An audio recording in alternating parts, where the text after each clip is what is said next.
Hi, it's Congresswoman Jan Schakowsky back with my plans and pans. So this is June, and that makes it Pride Month.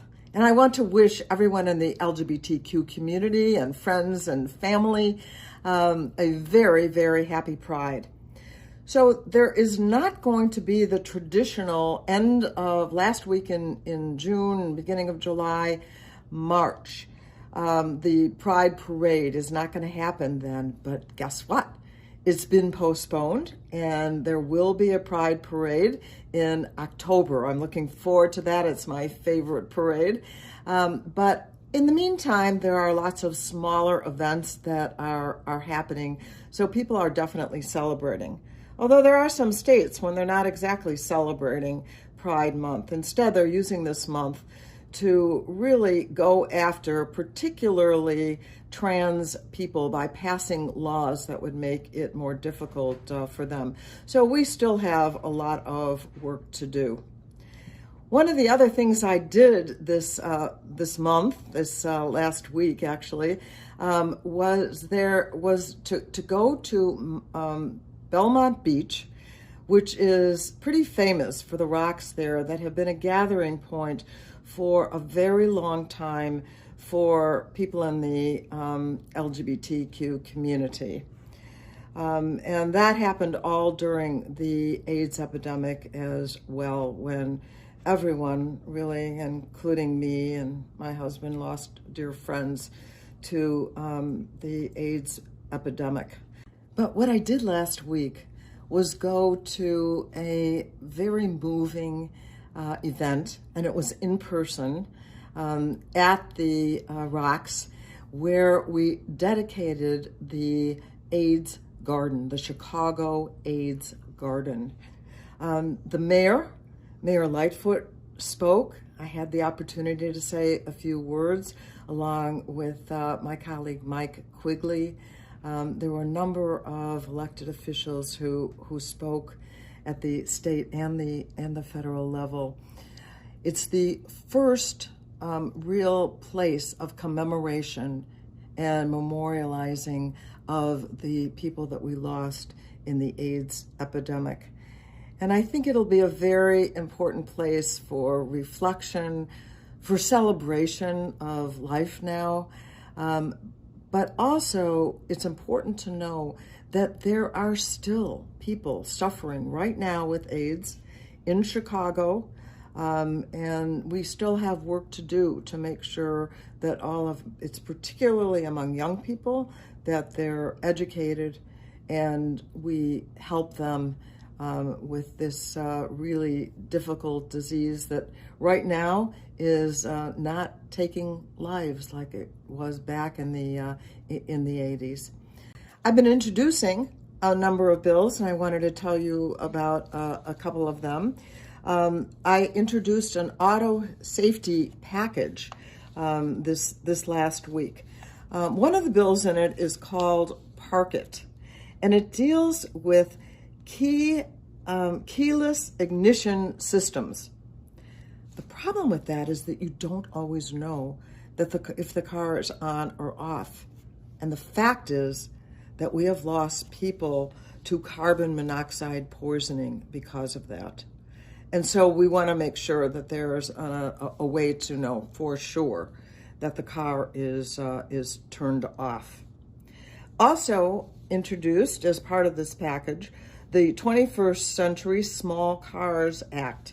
And what this does is standardize many of the safety features that are in luxury cars and make sure that they're available in the ordinary people's cars, our cars on the street, as well as these luxury cars. Safety is safety, and it has to be in every car.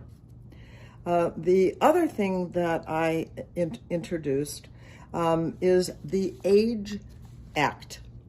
This is a bipartisan bill introduced with my dear colleague, Cindy Axne, a Democrat from Iowa, actually right now the only Democrat serving in Congress from Iowa, and Representative David McKinley Republican from West Virginia, someone I work with in one of my committees.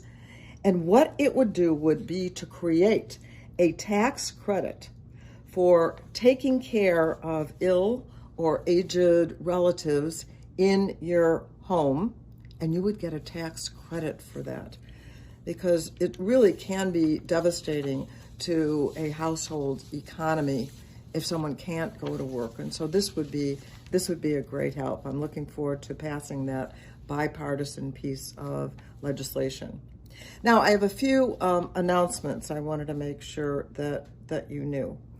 On Friday, June 11th, pretty much everything opens up. There will no longer be capacity restrictions based on COVID, and there won't be a requirement any longer for social distancing. I just want to say it is very important anyway to think about your health, to be careful, to have a mask in your pocket in case there's a situation where you don't feel entirely safe. But that's what's happening on Friday, June 11th. I do want to remind you that masks still are required on mass transportation and on airlines and at large events. So be sure and have a mask with you, whether you've been vaccinated or not. Also, Chicagoans who need help paying their rent, and that has happened to a lot of people during COVID time, you can apply for the City Rental Assistance Program, and it's only available until this coming Tuesday, June 8th. So get on it immediately if you're one of those people.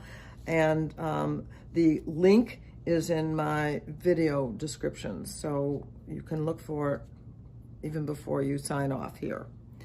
I also want to tell you that Northeastern Illinois University is offering 1 year break on tuition for this coming student year.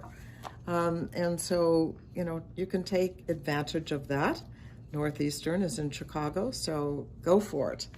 And over the last week, you need to know that we have still lost to COVID-19 an average of 25 people who died.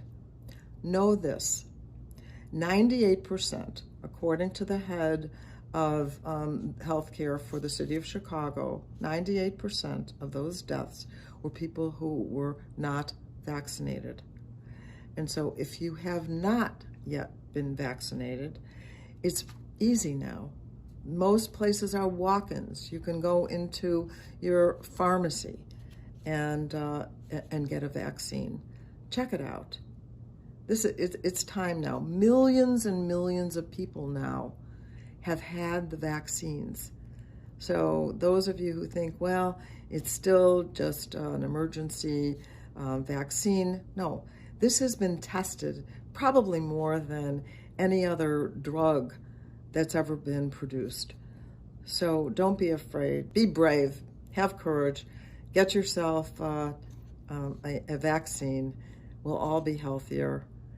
And have a wonderful week. I'll see you next week. Thanks. Thank you for watching my video. Make sure you subscribe to my YouTube channel and follow me on Instagram, Twitter, and Facebook, where my handle is @Jan Schakowsky.